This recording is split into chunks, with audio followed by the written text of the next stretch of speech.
So in this video, I am going to tell you some things most realtors will not. So my job as a real estate broker is not just to sell you a house, it is to protect your future. And it is sometimes to pull you back, slow you down, to give you education and to point you in the right direction so that you can make an educated and well thought out investment when you go into home ownership.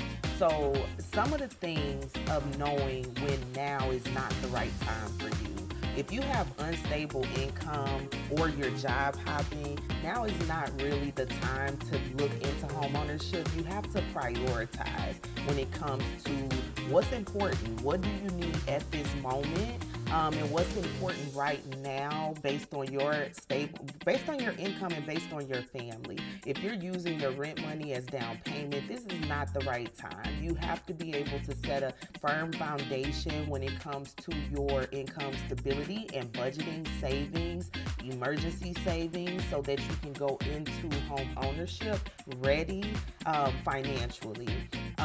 If you are ignoring monthly payments, if you are buying to escape a situation, if you're buying because of pressure from family or a timeline, it may not be the right time. I do not like working with clients. My job, I love working with people who love home ownership. If you come back to me and you are unhappy, that is not my goal. My goal is to get you in stable ownership, in home ownership that is a good investment that you will see later on down the line and that you will absolutely love. And if you have not done the foundational work of your income and finances, you may not be happy in home ownership, and that is not the goal. So some things of knowing when to walk away from a house. If the payment stretches you, like we don't want to be house poor. Like we're not doing that in 2026. So if the payment stretches your peace, please walk away. If you feel rushed to decide, please walk away. If inspections are issues, have a bunch of issues, do not ignore this because those same issues will become your issues after you become a homeowner. If you are emotionally attached too fast, be careful with that because depending on when you make an offer, write an offer, that house may be gone, so you don't want to get emotionally too attached to a house. Should you walk in it and love it? Yes, you should, but just keep that in mind as you're looking for homes. You're convincing yourself instead of feeling secure. Please do not convince yourself emotionally going through the home ownership process. You will regret that later on. So just make sure that you're giving yourself time to think about it, pray about it, and just know that you're going into it because you're satisfied with what the property that you found. The right house will not cost you your stability. So we're going to talk about being pre-approved versus actually ready. So a pre-approval is what the lender allows. So you may get your pre-approval. They're not going to take into account your lifestyle. So I definitely suggest already having a budget so that you know what are your kids' extracurricular activities.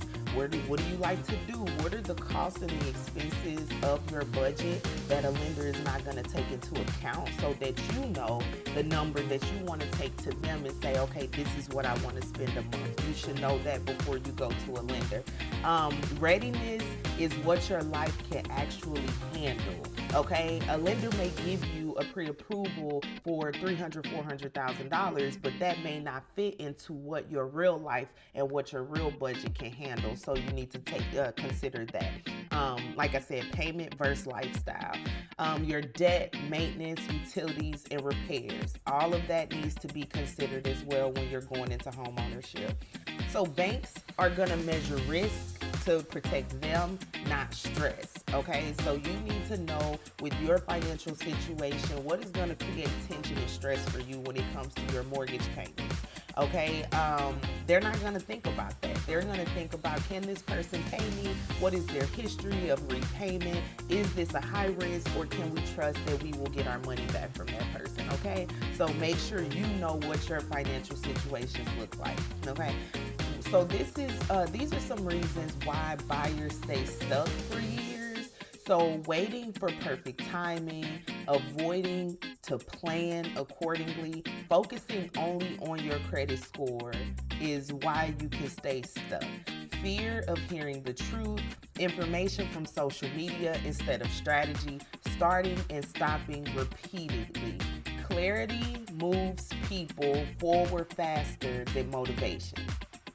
Clarity moves people forward faster than motivation. So I want to be able to teach you what you need to know to be educated so that you gain the tools that you need to be successful beyond receiving your keys, just in home ownership and ownership in general. I'd rather you delay the process than for you to go into the process and then hurt because of the process. Like, the goal is for you to be happy at the end of all of this.